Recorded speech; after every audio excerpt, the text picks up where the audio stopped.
Bueno, y nos encontramos con Pedro. Verdaderamente nos emociona verlo aquí, que usted esté dándole este mensaje tan importante a la comunidad caleña, ya que tenemos las elecciones para el próximo domingo. Y queremos que concientice, usted ha sido una persona que viene a concientizar a la gente y verdaderamente qué país queremos. Bienvenido, Pedro. Muchísimas gracias. Estoy muy feliz de estar acá en Cali. Cali es una ciudad que siempre ha sido muy importante para Colombia. Tristemente en los últimos años me ha parecido a mí que hay como un cierto choque interno en Cali, es decir, hay una sensación de unos contra otros y yo no creo que Cali se merezca eso. O sea, yo creo que Cali necesita una unidad mucho más marcada y Colombia necesita de Cali. O sea, yo estoy convencido que en Cali es necesario volver a hablar de Dios, volver a hablar de la familia y volver a hablar de la patria. Necesitamos volver a hablar de Dios porque es que nosotros no estamos llamados a odiarnos unos a otros, sino por el contrario, vernos como hermanos. Necesitamos hablar de la familia porque son muchos jóvenes que están creciendo sin un padre presente, causando vicios, drogas, que terminen en crimen, que abandonen los estudios, en el caso de las mujeres incluso terminar en prostitución, de cuenta que los padres no estuvieron ahí para guiarlos a todos esos jóvenes. Hay que volver a hablar de familia y hay que volver a hablar de patria, que patria se ve como esto, como el comercio, se ve como el trabajo, se ve como la empresa pequeña, mediana, grande, se ve como el emprendimiento. Cali necesita esos tres pilares, Colombia también. Es importante que le hagamos un llamado a la comunidad caleña, que salgamos y hagamos bastante audiencia y votación para el próximo domingo. Estoy absolutamente de acuerdo. Cali tiene que recordar lo que ha sufrido, quiénes han invitado a ese sufrimiento, quiénes han invitado a esos bloqueos, quiénes han invitado a esa violencia, quiénes han hecho todo el esfuerzo del mundo en dividir a una ciudad tan importante para Colombia. Recordar que si a vos te invitan a la violencia, si a vos te invitan a unos contra otros, si a vos te invitan a destruir un negocio, quemar un transporte público, rayar un muro, te lo aseguro que no te están tratando ni con amor, ni con importancia, ni con respeto, te están usando como un medio para sus fines. Y ya lo vimos, te destruyeron la ciudad y ellos llegaron al poder y se enriquecieron. Entonces hay que ir a votar para volver a poner a Cali donde se lo merece, como decía ahorita, con Dios, familia y patria. Los jóvenes son un futuro muy importante para el país. Hagamos un llamado a esos jóvenes, que se concienticen que verdaderamente qué país es el que queremos para el futuro.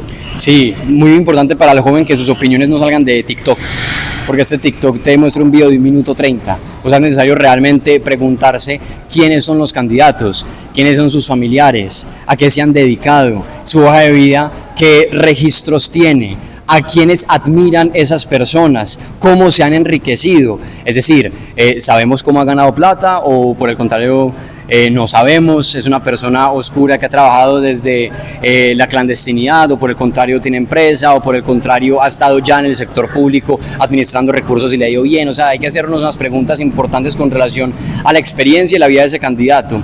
Y además de eso también es qué es lo que ese candidato está defendiendo.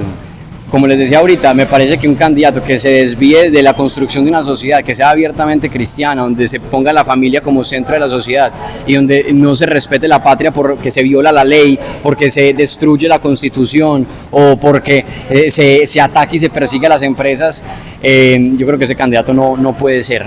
Entonces el joven no puede simplemente quedarse en el comentario y en la emocionalidad de TikTok, sino que tiene que hacer una investigación un poco más profunda, pensando en que no solo recibimos una patria, sino que también tenemos la responsabilidad de dejar una patria a los que vienen el día de mañana. Bueno, nos agrada mucho, lo felicitamos por esa labor tan bonita. Gracias, y ese mensaje que nos trae usted aquí para el próximo domingo. Muchísimas gracias, hombre. Dios te bendiga. Listo, Pedro. Buenos días a todos. ¿Cómo están?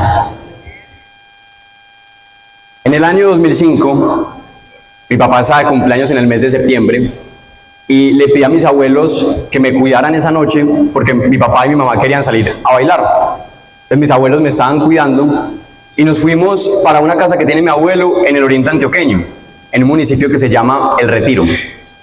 Cuando estábamos llegando, ya estaba de noche, llegamos a la portada de la casa y mi abuelo tenía que bajarse del carro para poder abrir el candado y poder entrar al carro.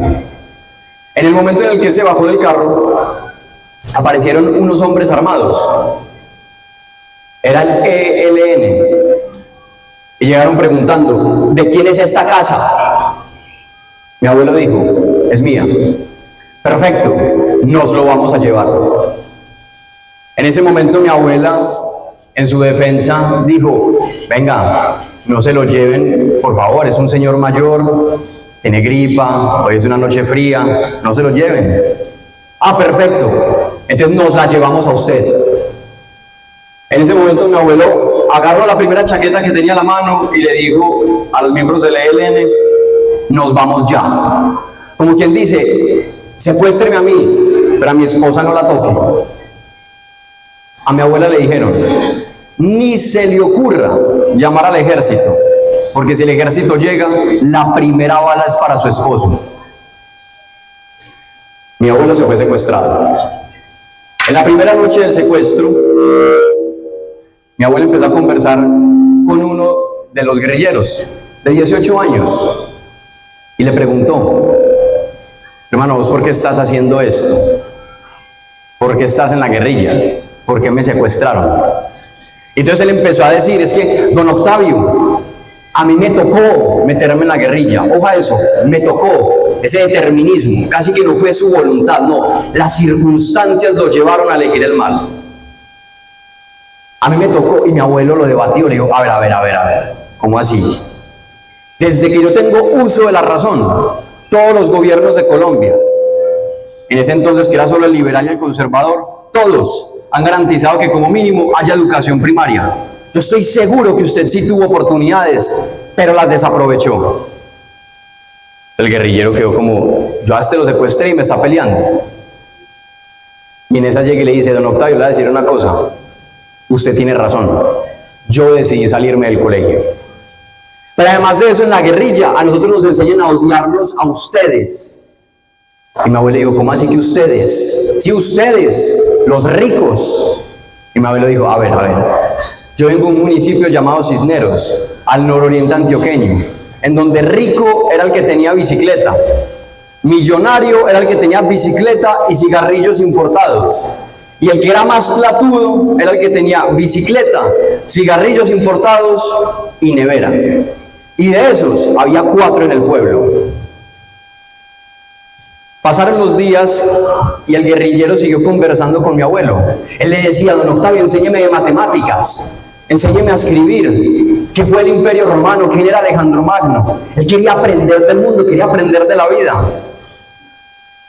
Pasa el tiempo y empieza a aumentar la presión del ejército. Los guerrilleros empiezan a sentir como cada vez tienen el helicóptero más cerca. Mi abuelo cuenta que hubo una tarde en donde el helicóptero lo tenían aquí, arribita, cerca, pero no podían moverse porque los veían. Tan cerca lo tenía que podía verle la cara al piloto.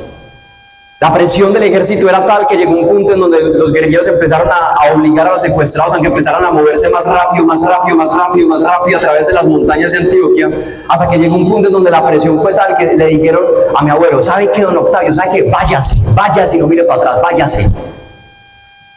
Mi abuelo se fue con los otros secuestrados. Durante la noche le tocaba dormir abrazado con otro hombre para que no le diera hipotermia.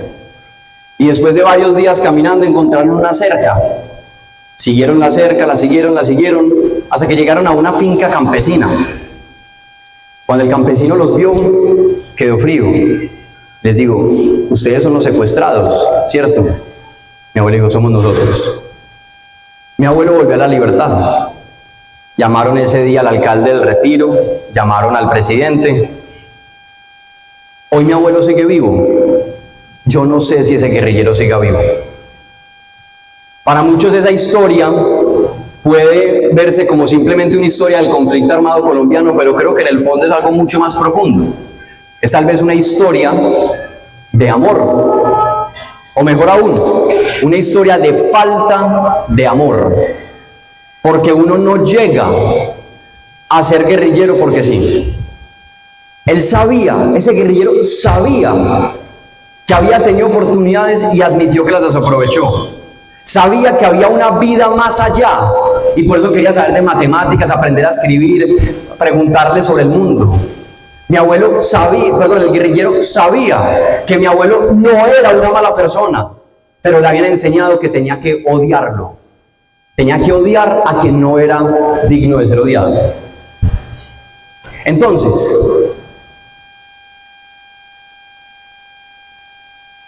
Esa historia yo la vengo cargando toda la vida, y la reflexión a la que yo he llegado es que nosotros en Colombia tenemos una profunda falta de amor. Una profunda falta de amor basada en que estamos llenos de miedos. Hoy el colombiano sufre de exceso de miedo. Sufre principalmente 3 miedos que lo llevan a tener un vacío interno a tal punto que decide llevarse esos estilos de vida, que decide seguir esos estilos de vida.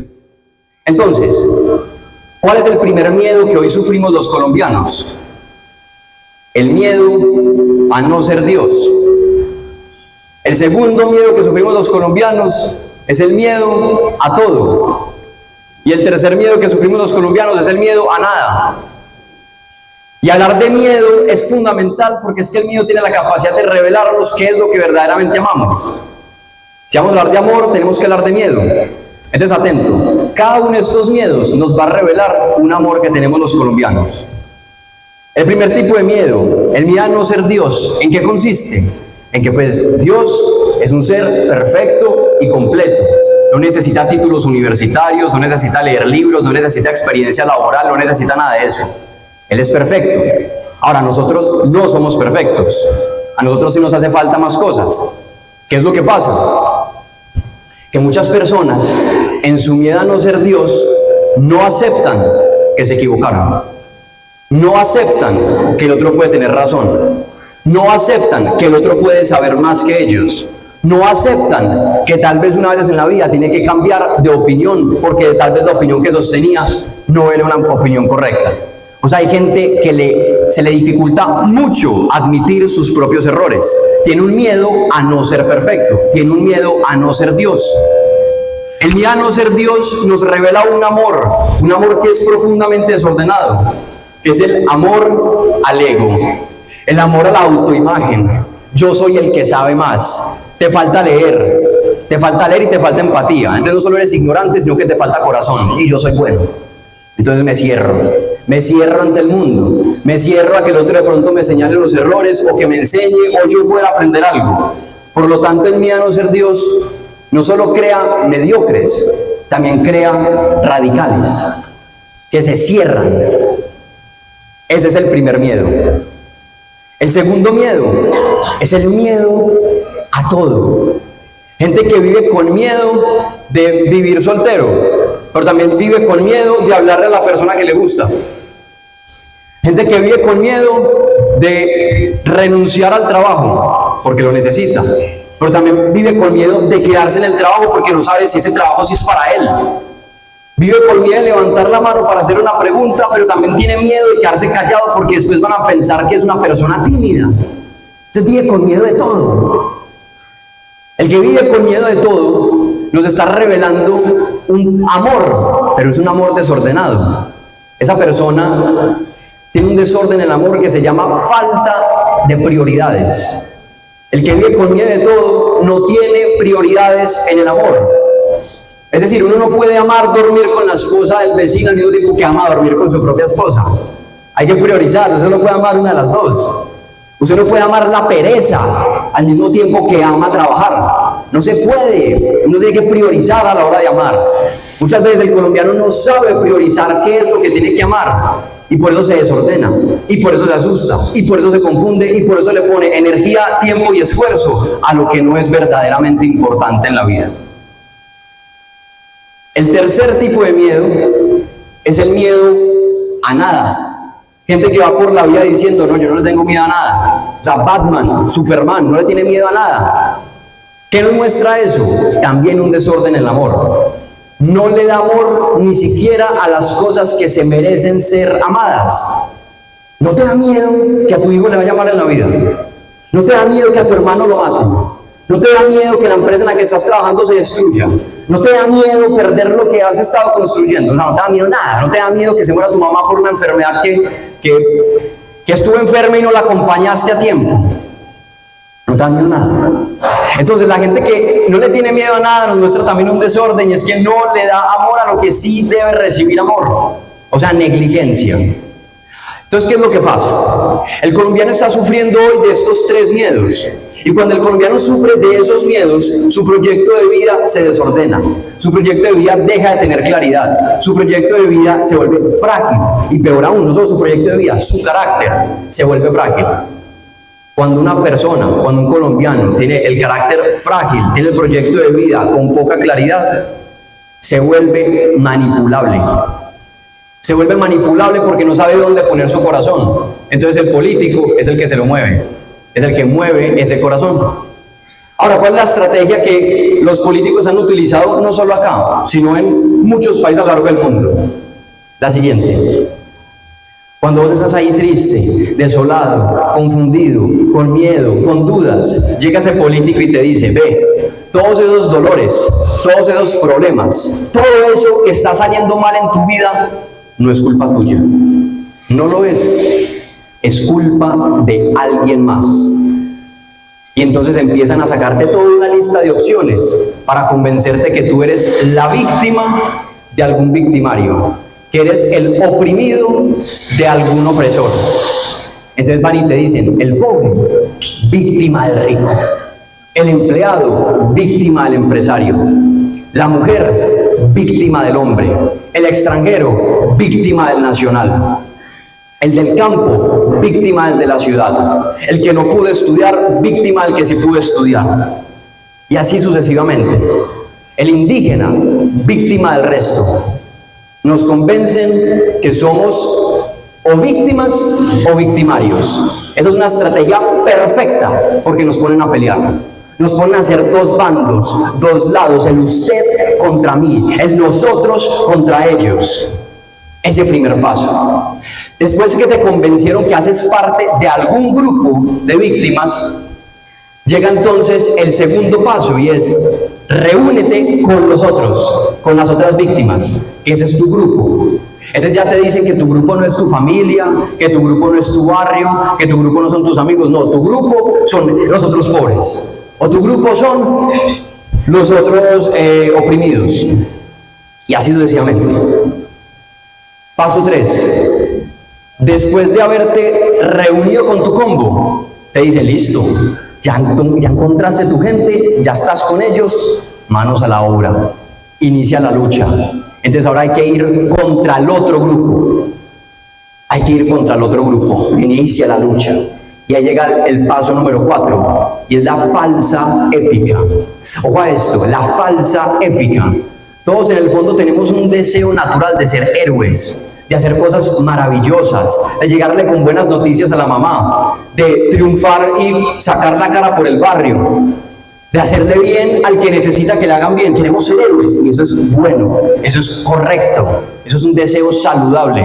El problema es que el político llega y te manosea ese deseo, y entonces en vez de volverte un héroe, te lleva a vivir la falsa épica. ¿Y cómo se ve la falsa épica?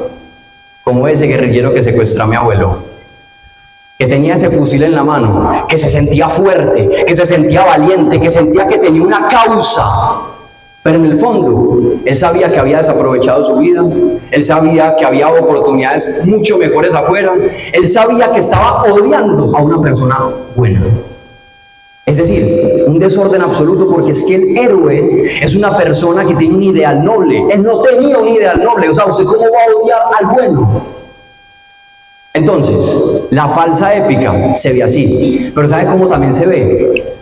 Se ve así: me encapucho, le tiro una piedra a tu negocio, te quiero el transporte público, te rayo los muros, te bloqueo las calles, y me siento héroe cuando estoy haciéndole daño a otros. Ese es el quinto punto: la falsa caridad. Falsa caridad. Creo que estoy haciendo el bien, estoy realmente haciéndole el mal a otras personas que también tienen dolores, que también tienen miedos. La estrategia del político entonces fue perfecta, porque te utilizó. ¿Para qué? Para ellos tener poder, para ellos tener riquezas. Entonces te trataron como un medio para sus fines. Perfecta la estrategia. Te convenzo que eres una víctima, te convenzo que somos nosotros contra ellos, te pongo a pelear y te digo que la única forma en la que tu vida esté en orden es que yo sea el poderoso. Yo soy el salvador a tus problemas. Entonces, El colombiano que llegó a ser manipulado necesita soluciones, pero soluciones verdaderas. Entonces uno dice, venga, ¿cuáles son las verdaderas soluciones a esos vacíos que las personas están sintiendo? ¿Por qué hay que solucionar esos vacíos? Porque si le solucionamos los vacíos a las personas, no van a ser frágiles. Si no son frágiles, no van a ser manipuladas por los políticos. En la Primera Guerra Mundial, un evento que ocurrió hace más de 100 años, nos pudimos dar cuenta qué es lo verdaderamente importante en la vida. Porque, ojo a eso, atención, estos soldados vivían una de las guerras más todas son desagradables, pero esta guerra era tal vez aún más desagradable porque era una guerra que se peleaba en huecos, en trincheras. Entonces abrían un hueco acá que era una trinchera y 30 metros enfrente había otro hueco, otra trinchera. Y entonces ahí se metían los soldados. Una trinchera que se llenaba de lodo, de pantano, el pantano se metía en las botas, cuando llegaba el infierno ese pantano se empezaba a congelar, entonces había que quitarse las botas porque si no lo hacían, tocaba amputar, se congelaban los pies. Entonces era horrible acá estar adentro, ahí vivían, ahí dormían, ahí comían. Pero si levantaban la cabeza por encima del hueco, por encima de esa trinchera, veían era un mapa totalmente desolador, de muerte, de disparos, o sea, veían muerto al amigo, era un mundo desagradable, pero había una esperanza, había una buena noticia, y es que ellos siempre tuvieron a la mano lo verdaderamente importante en la vida. Ellos supieron aferrarse a lo que verdaderamente importa en la vida. Porque casi todos estos soldados, y uno lo ve por las cartas que escribían, por las fotos de esa época, por los relatos de los soldados, todos estos soldados tenían 3 cosas en común. La primera, tenían una cadenita en el cuello, o una cabulla, algo, y ahí colgaba una cruz. En el bolsillo tenían una foto, en esa foto estaba su familia, y en el hombro, en ese uniforme, tenían la bandera de su país. Es decir, ellos se aferraron a las 3 cosas que son verdaderamente importantes en la vida, que son Dios, la familia y la patria.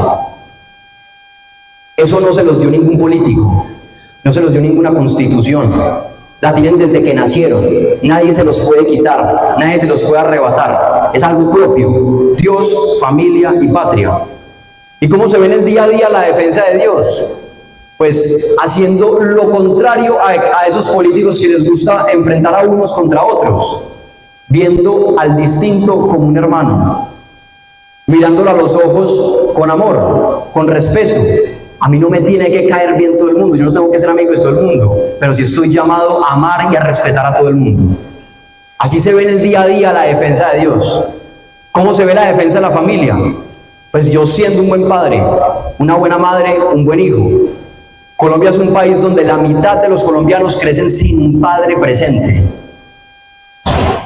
¿Y qué significa eso? Que empezamos a obtener estadísticas como las siguientes: que aquellos que crecen sin un padre presente son más proclives a terminar consumidos en las drogas, en el alcoholismo, terminar participando en actos criminales, las mujeres terminar en prostitución, los hombres terminar asesinados o en la cárcel. Y en casi todos los casos, hombres y mujeres por igual empiezan a abandonar los estudios cuando falta uno de los 2 padres, pero sobre todo el padre. Entonces, ¿qué es lo que termina ocurriendo ahí? Falta el padre, se destruye esa familia, y si se destruyen muchas familias, se destruye el país. Por eso, la defensa de la familia como institución básica de la sociedad no es un carretazo, no es un impulso, ni siquiera es un tema ideológico, es una absoluta necesidad humana. Colombia necesita familias unidas. Ahora, ¿cómo se ve la defensa de la patria en el día a día? Se ve así, como ustedes, empresas, gente que trabaja, gente que construye. Ustedes están trabajando mientras hay gente que no lo quiere hacer. ¿Quién hace más patria? ¿Ellos o ustedes? Ustedes. La patria se ve en el día a día con trabajo, con esfuerzo, con emprendimientos, micro, pequeñas y medianas empresas. Porque es que la gente muchas veces entra en este gran error de creer que la empresa es el empresario, así, el que no conozco, sin darse cuenta que la empresa somos todos nosotros. Es el local, es el logo, son los clientes, son los proveedores. Eso es usar mi tiempo de forma productiva para poner en orden lo que está en desorden. Eso es lo que hace una empresa, poner en orden el desorden. Por ejemplo, una clínica coge el desorden llamado enfermedad y lo convierte en orden llamado salud. Una empresa se encarga de eso. ¿Cómo más se defiende la patria en el día a día? Pues respetando la ley. Entonces, nosotros tenemos que aferrarnos a esas tres cosas, porque no nos lo dijo una ideología, sino que hacen parte de nuestras necesidades básicas: Dios, familia y patria. Buscar a Dios, cuidar de mi familia y servirle a la patria. Pero la presión no puede caer únicamente sobre nosotros. También tenemos que exigirle eso a los que escriben las leyes, a los que son ministros, a los que gobiernan el país. Entonces voy a enfocarme en esa última palabra: patria. Hay tres formas en las que se tiene que defender la patria allá, desde la política. La primera, con estabilidad institucional y jurídica. La segunda, con algo que para muchos se volvió paisaje: la seguridad. Y tercera, con el trabajo diario, con empresa. ¿Por qué estabilidad institucional? Porque eso es como si yo, por ejemplo, tuviera una novia y empezamos siendo novios y quedamos en: hey, mira, somos tú y yo y nadie más. Y a las 2 semanas me dice: hey, somos tú y yo y alguien más. No. Me cambiaron las reglas de juego. Yo ya no quiero estar en esa relación. Igualito le pasa a las empresas. Nadie quiere invertir ni estar en un país donde constantemente le están cambiando las reglas de juego. Y tenemos políticos que les gusta eso. Cada día un nuevo impuesto, cada día un ataque más a la empresa, cada día modificar más las leyes, cada día simplemente a dedo empezar a transformar el sistema sin entender cómo funciona el comercio, sin entender cómo funcionan las personas. Entonces, estabilidad institucional. ¿Y sabe cuál es el problema? Cuando empiezan y dicen: no, hay que hacer una Asamblea Nacional Constituyente. Eso sí es peor, porque ni siquiera, no es que como que te cambie una ley, te cambia absolutamente todo. Te modifica absolutamente todo en blanco, papel en blanco. Es decir, el que haga la Asamblea Nacional Constituyente puede escribir lo que quiera. Segundo, el tema de la seguridad, que nos ha privado de ver familias unidas, porque son muchos los padres que no llegan a casa de cuenta de la inseguridad. Y como vimos ahorita, el padre que no llega a casa genera esa familia destruida y eso destruye el país. Por lo tanto, la mejor política económica, la mejor política social es la defensa de la familia, la unidad de la familia. Y tercer punto, la empresa. No es casualidad que cuando el colombiano quiere irse de Colombia, se vaya para Chile, donde se respeta y se protege la empresa, o se vaya para Estados Unidos, donde se promueve y se respeta la empresa, o se vaya para Europa, donde se respeta y se promueve la empresa. No es casualidad que el venezolano, cuando se va de Venezuela, se vaya para países donde se proteja y se respete la empresa más que en Venezuela. No es casualidad. Y no es casualidad porque es que la empresa no es un capricho. Como les digo, es el día a día de personas honestas y trabajadoras que se sirven unas a otras. Qué orgullo y qué honor poder trabajar. Entonces, Colombia en este momento tiene una oportunidad de oro, una oportunidad única. Puede darse un milagro en el país. Y ojo, un milagro es algo que generalmente no tiene explicación. Acá creo que sí tenemos una explicación. Por primera vez en este siglo, podríamos estar alineados con nuestros vecinos de Venezuela y Ecuador. Porque en Venezuela lo están gobernando los Estados Unidos y Ecuador está Noboa. Antes teníamos, era Chávez, antes teníamos Maduro, antes teníamos Rafael Correa, que se la pasaban peleando con Colombia. Entonces, por primera vez podemos recuperar a nuestros principales socios comerciales, que son Venezuela y Ecuador. Segundo, hay un fenómeno que Colombia no ha visto mucho, pero está pasando, y es que Europa, un continente tan respetado, tan rico, tan próspero, Europa es tal vez un ex-continente, porque los europeos dejaron de tener hijos. A medida que los europeos tienen menos hijos, están recibiendo un montón de inmigrantes musulmanes que tienen de a 5 a 6, de 5 a 6, Entonces lo que está ocurriendo es que la población europea disminuye mientras la musulmana aumenta. Por lo tanto, Europa va a desaparecer, es cuestión matemática. Y mucho europeo no quiere vivir ahí. Quieren vivir en lugares donde mejor se hable de Cristo a que se hable de Mahoma. Donde la familia no sea el esposo con 1000 mujeres, sino que sean 2. En donde la mujer pueda andar libremente, sin taparse, en donde el trabajo sea visto pues como algo digno de la persona y no como una obligación. Entonces, mucho europeo se está viniendo a Sudamérica.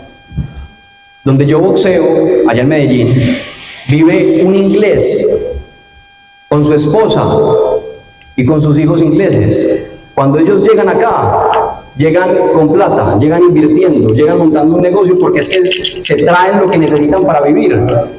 Por lo tanto, Colombia puede volverse un receptor de inversión europea. Y el tercer punto, la cereza del pastel y tal vez lo más importante, y es que por primera vez en Sudamérica, en la historia de Sudamérica, tenemos a un país al lado que necesita ser reconstruido.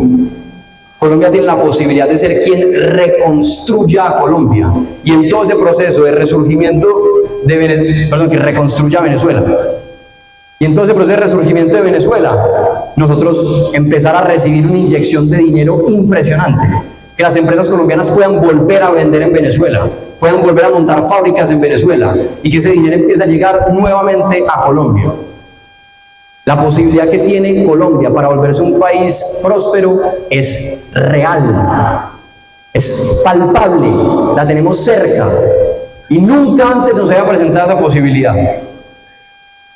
Ahora, para que eso sea posible, tenemos que estar abiertos a que pase, porque no todos los políticos tienen las ideas que permiten que eso pase. No todos los políticos tienen intención de permitir que el comercio se active de tal forma que ese dinero sí pueda venir acá, o que los europeos quieran invertir, o que Estados Unidos y que Novoa en Ecuador quieran cooperar con nosotros. Entonces yo no les voy a decir por quién votar, pero sí quiero dejar la reflexión de qué político realmente defiende una sociedad basada en Dios, defiende la familia y defiende la patria.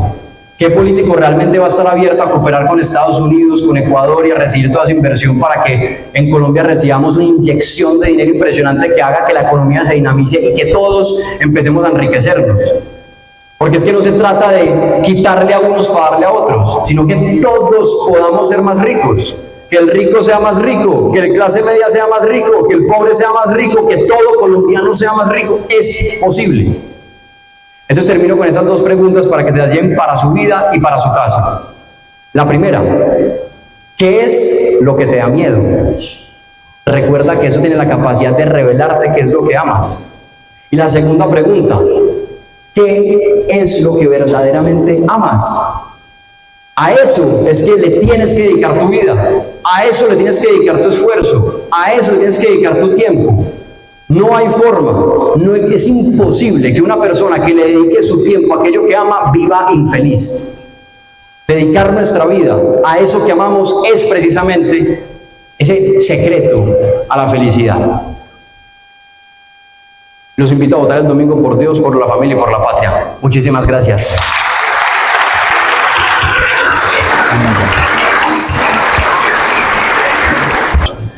Ese árbol tiene un problema, y es que ese árbol estorba.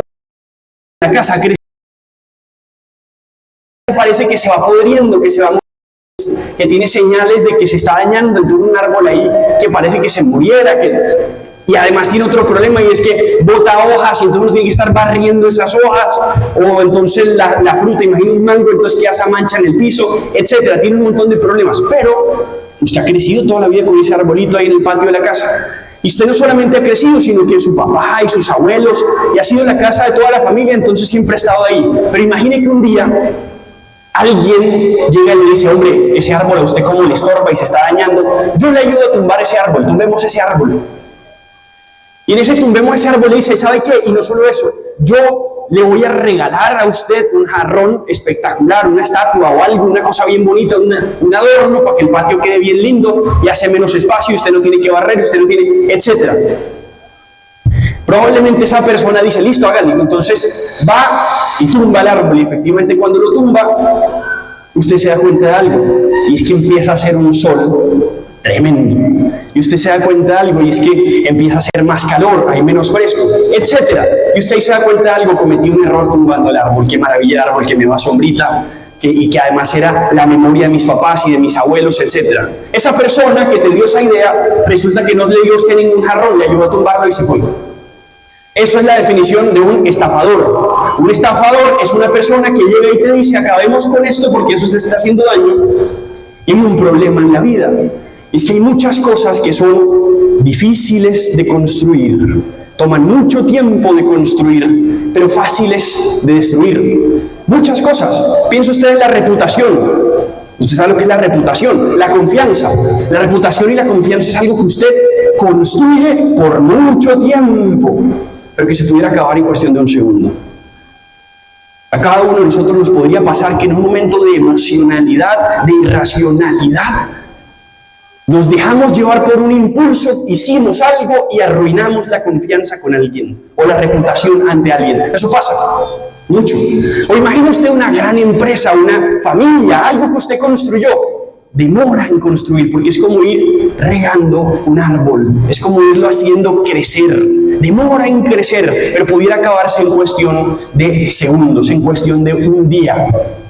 Las cosas más sagradas y más importantes demoran en crecer, pero se pueden destruir muy rápidamente. Y el crecerlas es lento, es silencioso, no hace ruido. ¿Cuánto ruido hace un árbol creciendo? No hace ruido. Pero ¿cuánto ruido se hace uno tumbando el árbol? Que con una motosierra, con algo, uno va a tumbarlo. Eso sí hace ruido, eso sí hace espectáculo. Hoy estamos en el mundo lleno de estafadores, personas que te dicen, oye, tumba ese árbol en tu vida, yo te ayudo a construir uno nuevo, acaba con todo eso, yo te voy a prometer tal cosa. Y yo lo que quiero hacer es que ustedes sean conscientes, seamos nosotros conscientes de todas aquellas cosas en nuestras vidas que demoraron mucho tiempo en crecer. Y que a veces hay quienes nos dicen, porque hay como dos actitudes en la vida, la del jardinero y la del talador. El jardinero coge ese árbol y dice, hombre, sí se está pudriendo, pero venga, yo le ayudo a introducir una medicina para sanarlo, y los árboles se sanan. Yo le ayudo a usted a, qué sé yo, a barrer, yo me comprometo a, digamos, a trabajar en la casa, etc. Eso sería un jardinero. Un talador le dice, que es el estafador, tumbemos esto. Y eso puede pasar y luego uno queda con el lamento de toda la vida, de esto se perdió y entonces ya no hay nada que hacer, no hay cómo construirlo de nuevo. Los estafadores hacen eso. Hay amistades, hay relaciones, hay amigos, hay socios, hay líderes que tienen como unas cualidades comunes, que son las cualidades de un estafador. Entonces, aquí les va, ahora sí, reglas para descubrir a un estafador. Esto es muy importante. Bien, la primera, esto es importante, te promete paraísos sin sacrificios. Te promete paraísos sin sacrificios. ¿Usted ha escuchado la expresión que dice, de esto tan bueno no dan tanto? Excelente, menos mal, la terminaron ustedes, la conocen. Un estafador te va a prometer siempre paraísos sin sacrificios, o sea, te va a estar, digamos, diciendo, mira, ¿sabes qué? Tú te mereces eso. Aquí hay otra regla común, sí, amiga, te hace sentir siempre merecedor. ¿Cómo así merecedor? Hermano, yo te debo esto, a ti te deben esto, tú te mereces esto. Hay dos actitudes en la vida, la de sentirse merecedor o la de sentirse agradecido. El estafador te va a hacer sentir merecedor. ¿Por qué merecedor? Te va a decir, oye, a ti te deben esto y esto y esto. Y a veces, el problema de la persona que siempre se siente merecedor es que nunca está satisfecho. Piense usted en una amistad, en una relación. Cuando uno se siente demasiado merecedor, uno sale, se acuesta en la noche a dormir y uno dice, a mí no me dieron nada que yo no merecía, por tanto me dieron lo que me debían. El merecedor le cuesta agradecer. ¿Por qué le cuesta agradecer? Porque es que me dieron lo que es mío. El que se siente no merecedor, sino agradecido, dice, tengo mucho que saben que yo no merezco y que he recibido. Qué cosa tan linda eso. Las cosas que yo he recibido en esta vida, aquí están. Hay un ejercicio muy sencillo que uno le recomiendan en la vida, y es uno llegar a cada noche en la casa, sacar una hoja y un papel y un lapicero y escribir las cosas de las que estás agradecido en el día. Eso es una cosa maravillosa, eso es un gran ejercicio. Uno debería hacerlo, porque nos convencemos de que la vida nos odia, todos nos deben, las personas no nos quieren, etc. Pero cuando usted se sienta a dar gracias por lo que tiene, por lo que ha recibido, eso es una maravilla, porque usted ahí empieza a ser mucho más feliz. Alguna vez un gran escritor decía que la gratitud es la felicidad multiplicada por el asombro. La gratitud es una forma de felicidad muy linda, porque usted está dando gracias, asombrándose de los regalos que tiene, los admira, los contempla, los agradece. Otra regla para detectar o para descubrir a un estafador, y esta está en las Escrituras, en la Biblia. Yo creo y espero que muchas personas acá crean en las Escrituras y en la Biblia, y si no, quiero que por lo menos se vayan con la enseñanza de sabiduría de ese texto que me parece muy, muy lindo. Eso está en el libro del Génesis. En el Génesis, en el capítulo 3, ustedes saben que se habla de una serpiente. La serpiente empieza a hablar y a prometer unas cosas. Y es como un tentador. Esa serpiente es la gran figura de un estafador. Usted va a tener estafadores en su vida. Serpientes que se le acercan a prometerle cosas, a quererlo estafar. Miren, esta es propia de un estafador siempre. Sabe describir tu dolor mejor que tú. Esta es muy importante. Sabe describir tu dolor mejor que tú. Piensa usted que usted va a un médico.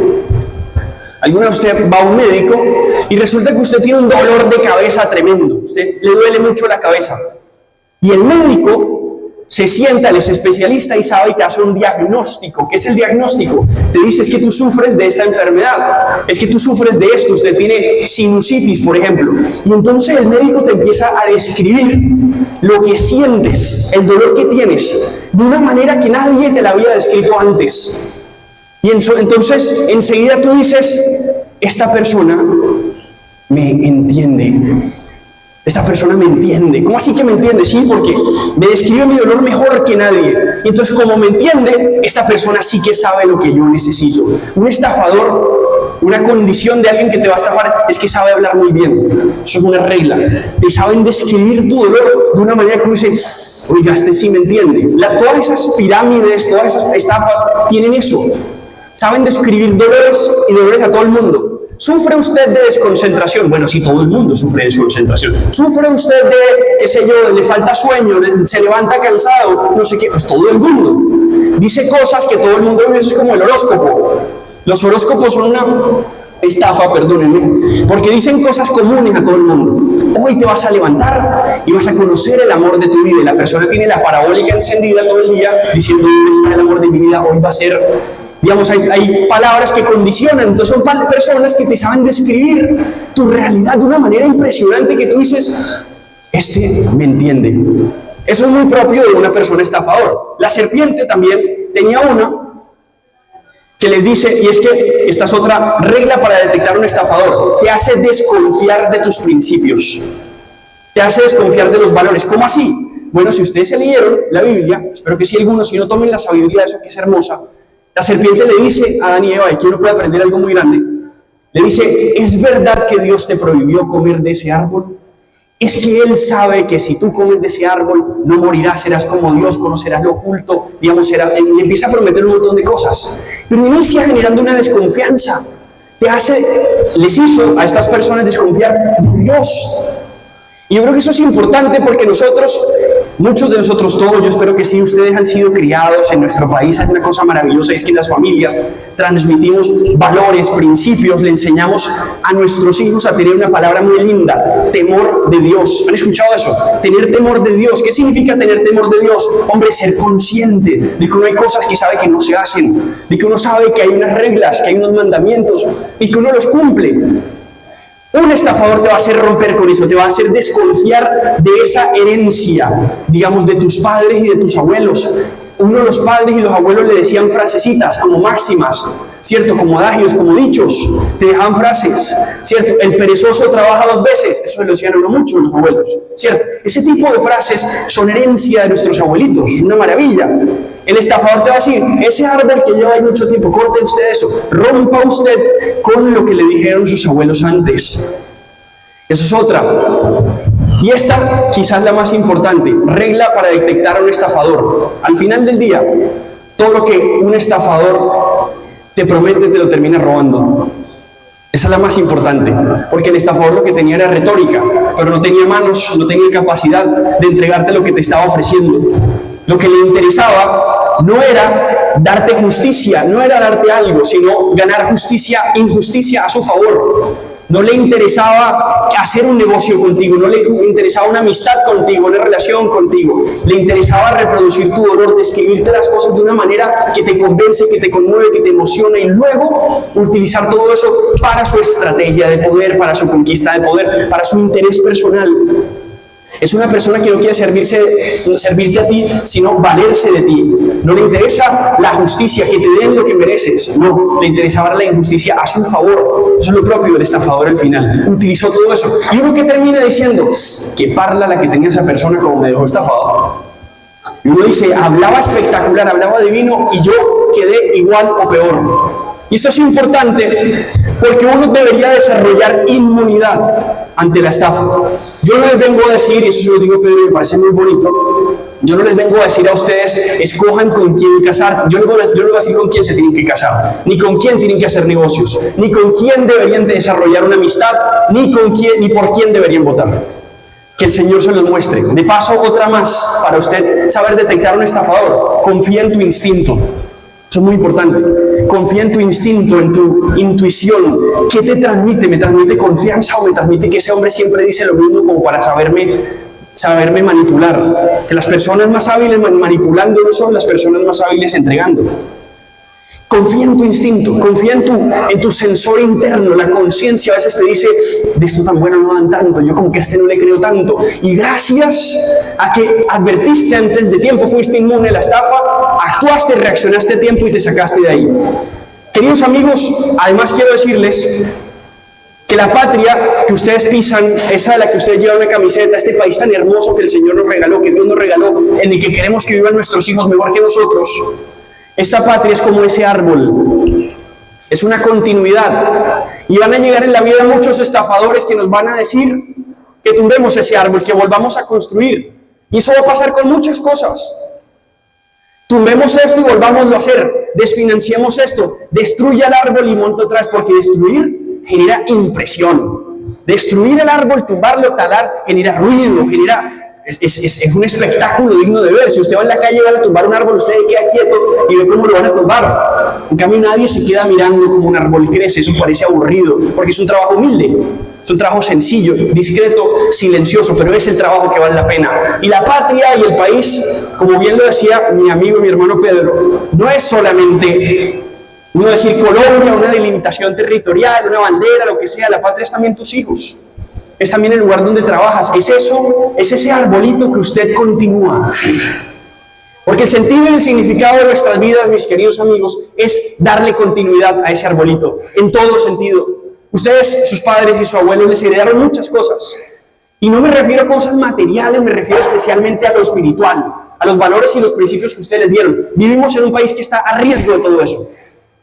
Quiero un poquito a ser papás, y como no les enseñaron, cometieron errores y sin embargo te dieron la vida. Y por eso digo que no es lo mismo sentirse merecedor que sentirse agradecido, porque esa persona que te dio la vida, qué cosa tan espectacular, con sus errores te dio algo que no tienes cómo pagarle, ni reuniendo todo el dinero del mundo puedes pagar el don de la vida que tus padres te dieron. Y así muchas cosas. Este país tiene 1000 problemas, hay injusticias, hay gente que fracasa y que nos promete y etcétera. Pero no son razones nunca para cortar el árbol, sino para podarlo, pulirlo, mejorarlo como un jardinero de manera callada y discreta, irlo cambiando, irlo mejorando y dejárselo mejor a nuestros hijos. El árbol que está en el patio de la casa, uno espera que los hijos gocen de un arbolito más bonito, que haga más sombra. La batalla que nosotros damos hoy para hacer un país mejor, para trabajar todos los días en el fondo, es la alegría, la paz, la mejor vida que le dejamos a nuestros hijos mañana. En eso consiste la patria. Pero les quiero decir, y esta es mi parte de reloj despertador, que todo eso está en peligro. No me refiero a lo material, sino a los valores, a lo espiritual. Todo eso está en peligro en este país. Colombia es un país donde los valores están perdiendo lugar. Aquí en esta ciudad, que es una ciudad hermosa, llena de gente preciosa, pasan cosas que no son correctas. Hay un hospital, los hospitales deberían ser para tratar bien a la gente, para dar salud, donde a niños chiquiticos les cambian de género y les hacen supuestamente terapias de resignación de género, donde, y esto no me lo invento, a mí me tocó estudiarlo, de hecho mírenlo, hay un documental que acaban de sacar, que está en YouTube, tiene 1 millón de vistas, es una locura, que se llama Colombia, Fábrica de Niños Trans. Colombia, Fábrica de Niños Trans. Y es un documental donde muestra como en una clínica aquí, no voy a decir el nombre, estaban cambiándole el sexo a niños. ¿Qué significa eso? Que una niña decía que se sentía hombre y le hacían mastectomía, o sea, le cortaban los senitos. Perdónenme que sea muy crudo, soy reloj despertador, no vengo a hablarles cosas bonitas, sino reales. Y eso estaba pasando aquí y nadie advertía eso y nadie peleaba por eso. Hay gente que tiene que levantarse a defender el arbolito y decir, no me toquen ese arbolito que es la herencia de mis abuelos. Hay que defender los valores y los principios que nos dejaron. Y decir, no nos toquen y defendámoslos con la vida.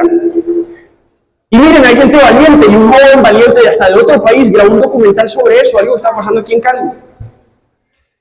Y gloria a Dios, una maravilla, una buena noticia, ese hospital cerró la unidad que hacía eso y despidieron, creo, o se fue el médico que hacía eso.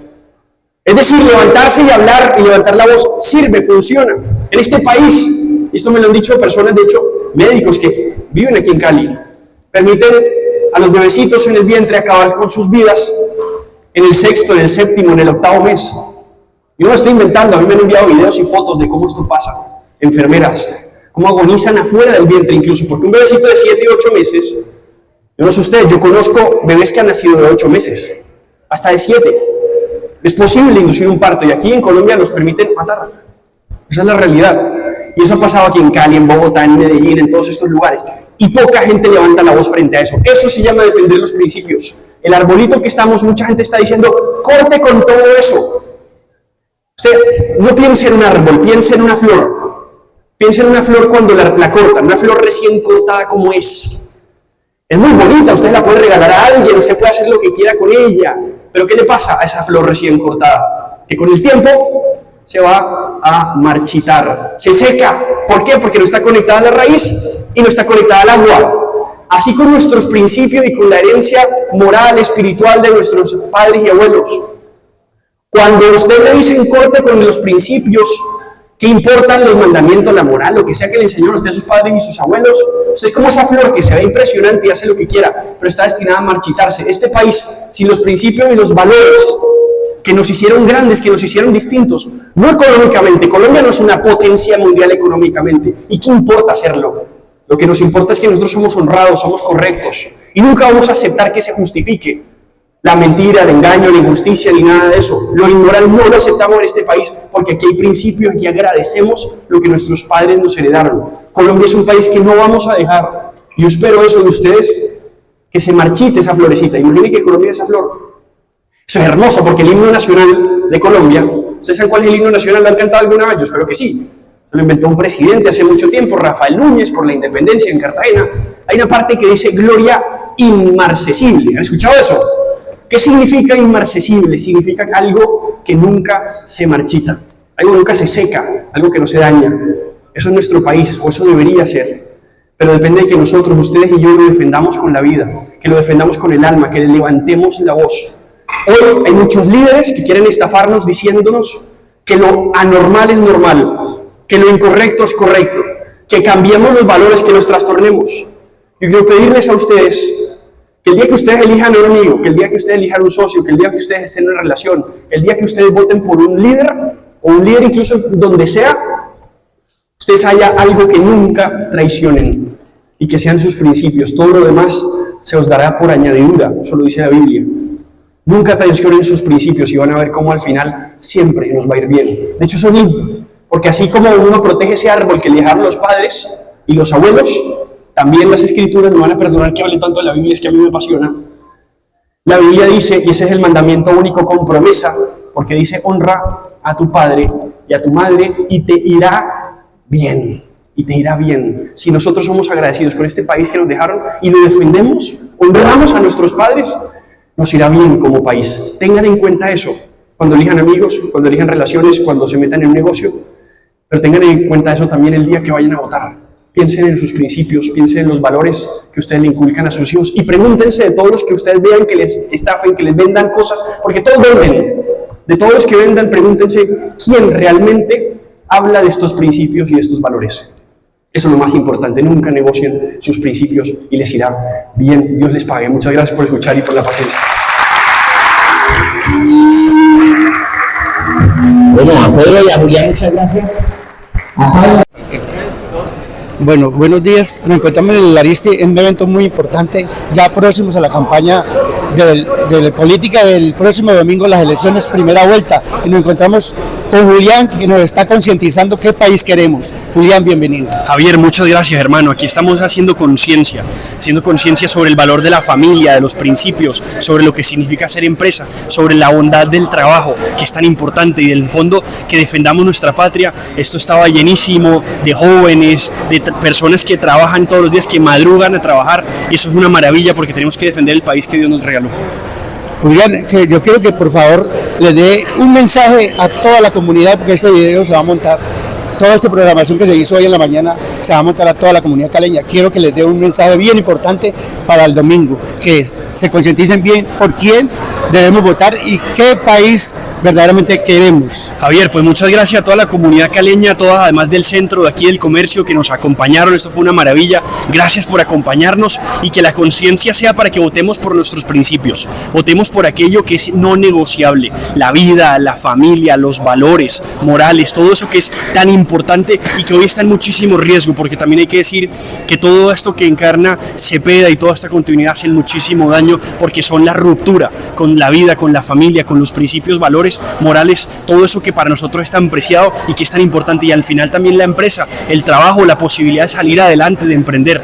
Entonces yo los invito a que tomemos una decisión con mucha esperanza.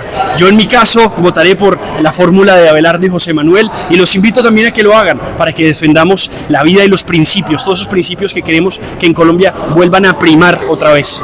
Hagámosle un llamado a esa juventud que apenas está arrancando y que verdaderamente es el inicio para que ellos tengan un futuro mejor. Así es, los jóvenes al final se dice mucho que no somos el futuro sino el presente, y a mí me parece muy cierto. Los jóvenes tenemos en el corazón un deseo de justicia, los jóvenes reclaman justicia y les gusta pelear por la justicia. Hay que canalizar ese deseo de justicia en trabajo, en emprendimiento, en iniciativas, en proyectos, y yo creo que ahí está el camino. Ese camino está muy claro en figuras como José Manuel, por ejemplo, que le ha invertido tanto a la educación, en figuras como ellos que al final nos demuestran que el camino por la vida del emprendimiento, de la empresa, de lo correcto, de la honradez sí paga, la honradez sí tiene resultados. Cuando honras a tu padre y a tu madre, eso lo dicen las escrituras, te va a ir bien. Ese es el camino que debemos trazar los jóvenes y dar ejemplo a muchos otros jóvenes más. Bueno, Julián, le deseamos mucha suerte, muchas bendiciones y muchas gracias por todo esto. Igualmente, Javier, y Dios los bendiga, y un abrazo y gracias por recibirnos.